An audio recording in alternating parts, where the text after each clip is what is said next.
Et nous accueillons auteur du livre La petite fille sur la banquise, qui est disponible aux éditions Grasset.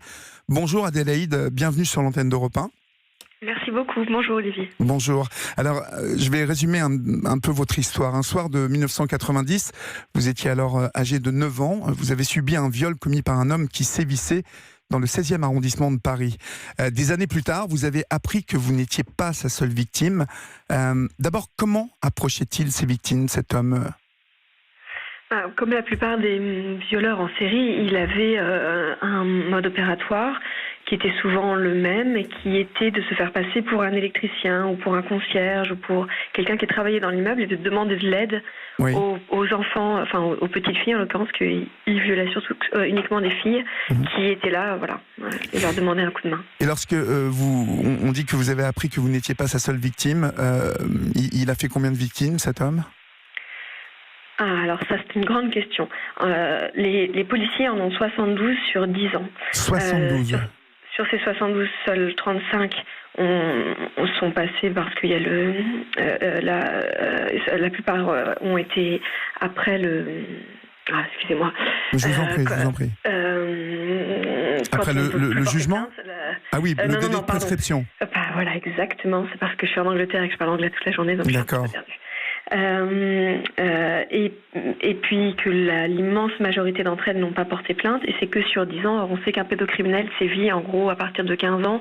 Il a été emprisonné à 72 ans, donc on estime à au moins 1 millier de victimes, les victimes de Giovanni Costa. Et ce qui est incroyable lorsqu'on vous entend, c'est de se dire que cet homme a pu agir aussi longtemps.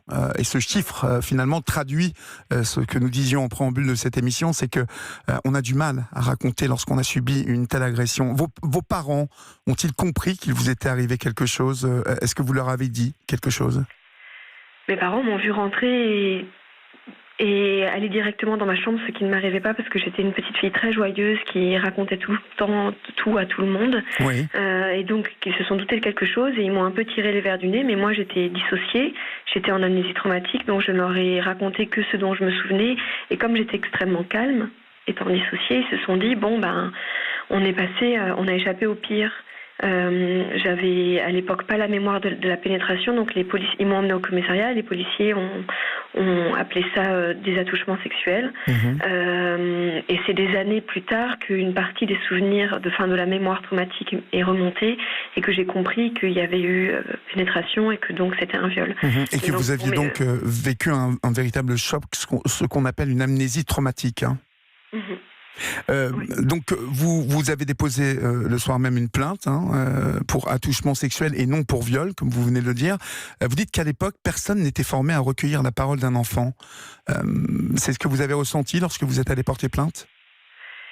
Oui, d'autant qu'un enfant n'a pas de mots pour raconter ça. D'ailleurs, il en manque dans la langue française des mots pour raconter les violences sexuelles. Et notamment, je me souviens que j'ai raconté à la policière qu'il m'avait forcé à lui toucher le sexe de haut en bas et je savais pas comment appeler ça, je trouvais pas le mot et elle m'avait dit c'est une caresse.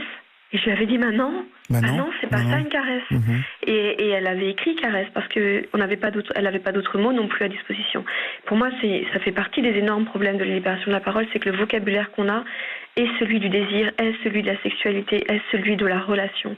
Or, il n'y a pas de désir, il n'y a pas de relation, il n'y a pas de plaisir dans la violence sexuelle. Et donc, pour le qualifier, pour une victime, c'est extrêmement difficile parce la victime ne dispose pas de mots pour dire ce qui lui est arrivé. Alors aujourd'hui, bien évidemment, les choses ont un peu évolué quand même avec la brigade des mineurs et on a tout de même de plus en plus de policiers et de femmes aussi qui sont formés à justement aller sur un territoire où des mots peuvent traduire ce qu'a subi comme choc un enfant. En tout cas, vous expliquez que vous avez cheminé pour arriver à vous dire que vous avez été violé en fait. Par quel chemin vous êtes passé pour que tout cela remonte en fait ?